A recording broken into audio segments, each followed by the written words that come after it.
Le coup de marteau. Le coup de marteau, c'est avec Rémi Tel. Bonjour Rémi Tel. Bonjour Clémence.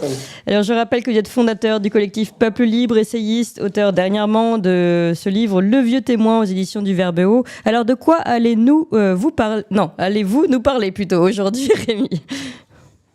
Eh bien Clémence, du grand cirque de la droite identitaire en représentation la semaine passée sur l'île de Lampedusa. Alors, est-ce que vous pouvez nous en dire un peu plus ? Alors, si vous le voulez bien, déjà, on peut peut-être commencer par un bref rappel du contexte, Clémence. Situé à moins de 150 km des côtes tunisiennes, l'écrin de Lampedusa s'est métamorphosé au fil du temps, bien malgré lui, en quai de débarquement. Les migrants qui l'assiègent viennent pour la plupart d'Afrique, poussés par la misère vers le Royaume-Uni, la France, l'Allemagne ou les pays du nord de l'Europe. Jusqu'ici, rien de neuf sous le soleil des pélages, sauf que Lampedusa connaît depuis la semaine dernière un afflux sans précédent de candidats à l'exil, près de 10 000 personnes, provoquant une crise politique majeure au niveau européen. Oui, alors une crise, je le racontais tout à l'heure, qui a occasionné le déplacement de nombreuses personnalités politiques sur place. Oui, Clémence, parmi elles la première ministre italienne Giorgia Meloni, accompagnée de la présidente de la Commission européenne Ursula von der Leyen, vous l'avez rappelé, mais aussi, et c'est plus inattendu, des responsables politiques français tels que le président du parti Reconquête, Éric Zemmour, et sa tête de liste aux élections européennes, Marion Maréchal. Alors pourquoi cet afflux soudain de migrants à Lampedusa d'après vous ? Alors, à en croire les sources officielles, ce serait la faute au beau temps. Sauf qu'en Méditerranée, il fait souvent beau, n'est-ce pas ? Et que nombre de migrants n'auraient pas payé leur traversée. Alors, vous connaissez l'adage, Clémence, quand c'est gratuit, c'est toi le produit. De quoi alimenter le soupçon quant à une opération montée de l'extérieur pour faire pression sur la politique européenne. Et à ce titre, Elon Musk a par exemple accusé la fondation Soros d'être responsable du coup. Et il faut en effet bien admettre que plusieurs bateaux ayant accosté à Lampedusa sont liés à l'Open Society du milliardaire hongrois. Ça, c'est très intéressant, en effet. Alors, et qu'ont dit les responsables européens sur place ? Alors, sans grande surprise, et cela nourrit d'ailleurs la thèse de la manipulation, Ursula von der Leyen a profité de l'événement pour vanter son projet de pacte sur la migration et l'asile, ce dernier organisant la répartition forcée en fait, des migrants au sein des pays de l'Union.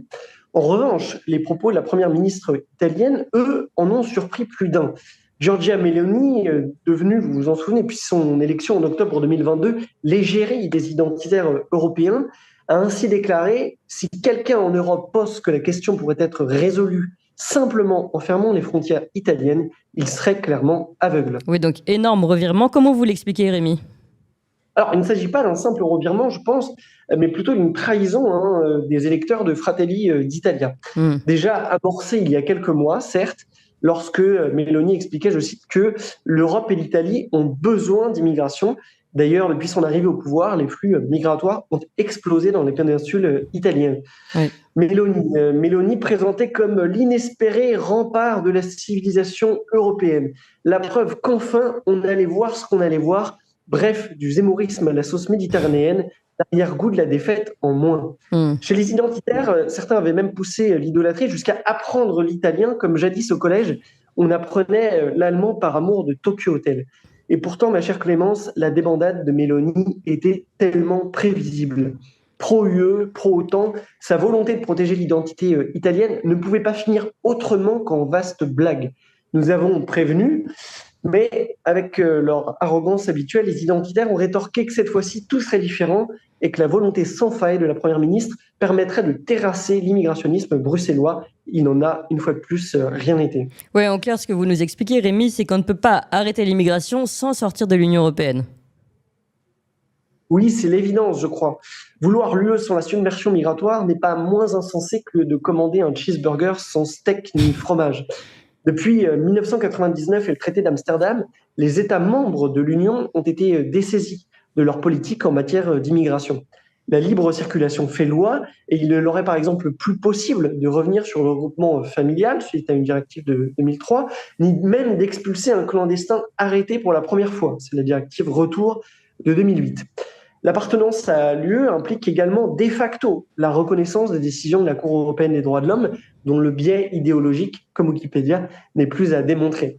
Que l'on se comprenne bien, ces réalités ne sont pas le fruit de simples contingences politiques, elles sont consubstantielles au projet européen Et aucun pays n'y échappe. Le nombre d'immigrés légaux a été multiplié par 4 en Hongrie sur les 10 dernières années et par 15 en Pologne. Je reprends ces données à Charles-Henri Gallois. Alors, quelles conclusions tirer de cette crise migratoire, Rémi, finalement ? Eh bien, que les identitaires en balade à Lampedusa se moquent du monde. Soit ils ne comprennent rien à leur monothématique, soit ils exploitent avec un cynisme rare.